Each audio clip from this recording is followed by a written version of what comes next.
And for Media Watch. Now, Emma James has joined us in the studio. And Emma, you're going to start with a look at the ongoing and increasingly deadly protests in Iraq. Yes, absolutely. Reports of more live rounds being fired today at protesters this Monday, with more reports of deaths as well, something that the Prime Minister has denied. And this cartoonist, Ahmad Hajjaj, has portrayed the Prime Minister, Adel Abdul Mahdi, as Pinocchio with the extended nose there. And you'll see a young, strong protester there ripping the head off of the Prime Minister.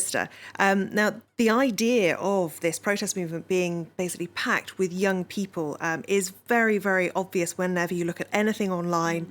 However, they are strong but not indestructible. More than 250 have been killed since these protests began on the 1st of October. More than 5,500 have been injured too. And it is worth bearing in mind, if you're looking in particular at the hashtags, there are some very, very distressing videos in particular out there, so do take care. It's also very noteworthy that as well as being a revolution of youth, and perhaps for this very reason, many traditions are being thrust aside, and we're seeing far more women involved in these protests. These images showing many people actually drawing graffiti on the walls of Tahrir Square. And it is something that journalists have been noting too. In the National, Pasha Majid has written about how women are very much coming to the fore in these protests, and women of all ages, not just young ones. This is something that is cutting across the generations. And she says they're ignoring the danger and the norms of Iraqi society to do this.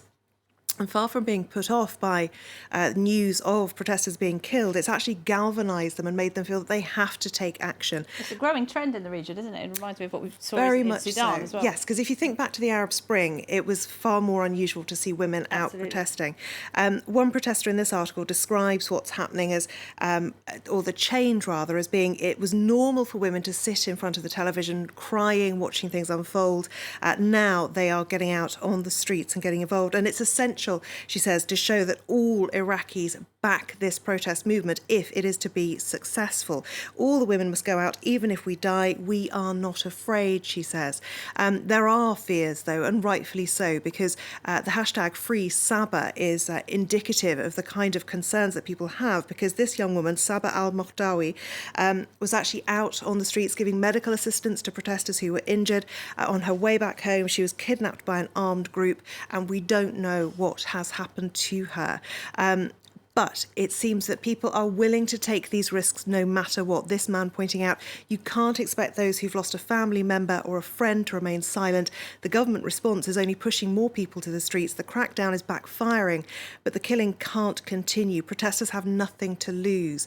And it does show their bravery. It's also interesting to note that in Iraq, in areas where there aren't any protests at the moment, like the Anbar province, Human Rights Watch is reporting that people are being harassed and even detained just for voicing their support on social media.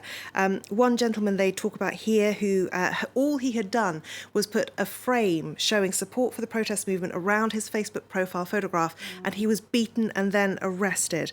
So it is very interesting to keep an eye on just how Iraq is reacting to these protests. Yeah, people seem really upset with the situation there. It certainly feels like something snapped in Iraq, doesn't it, this time around? Very much so. And a country that has been through an awful lot, of course. All right, well, another place where people are really fed up is India's capital, New Delhi, because the smog problem there is just becoming unlivable, isn't it? You literally can't go out without a mask on. It is absolutely revolting. The air in New Delhi has been described as acrid. Apparently, it will scorch your nostrils and sting your eyes within seconds of stepping outside.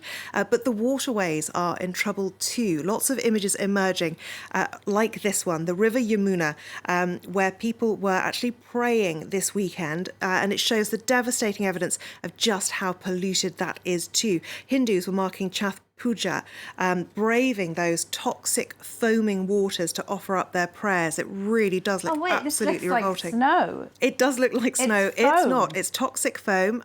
These young people taking a selfie in amongst it all. It's not something I would pause to do. I would be out of there as quickly as possible. Wow. Perhaps I'd never have gone in. But the Yamuna, along with the Ganges, is among the most polluted rivers in the entire world.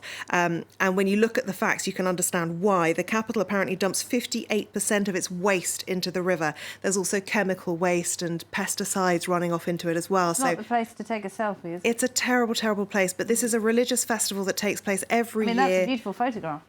Beautiful, out what but you're looking also at. horrifying. Yeah. Yes, exactly. Once you know what you're looking at, it isn't quite so pretty anymore. This cartoonist, Sajith Kumar, has spelt Delhi rather differently, with hell in the middle of it and cough, cough there. And I think most people would agree. This is an air index quality monitor, and it shows that it can't even cope with how high it would need to go. It only registers up to 999, and that's across a lot of the country. This image too, showing one nation, one smog. It isn't just Delhi, it is right across the country that there is so much trouble. Interestingly, though, the government response a little lacking. This, unbelievably, is a tweet from the health minister, Dr. Harsh Vardhan, who is advising people to eat carrots. It's not a spoof. I'd love to say that it is. He tweeted that eating carrots helps you get vitamin A, potassium and antioxidants, which protect against night blindness.